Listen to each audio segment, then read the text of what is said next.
as far as I'll go, but with that. But I don't have that storied background of some. And many of you don't either. Many of you have a background filled with drugs and violence and alcohol abuse and those things. Sometimes what we can think in our own mind without ever saying it out of our mouth, we can think that, well, if I didn't get saved out of those things, then I really wasn't saved out of that much. But that's a lie. I said, that's a lie. You and I, regardless of your background, were saved from sin, out of sin into God's righteousness. Hallelujah. You were on your way to hell without Jesus.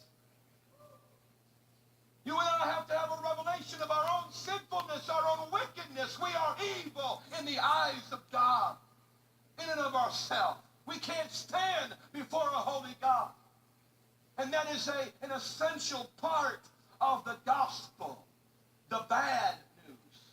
Get this, remove the bad news from the good news, and you just compromise the good news. You remove sin from the equation, and you just twisted and perverted the gospel.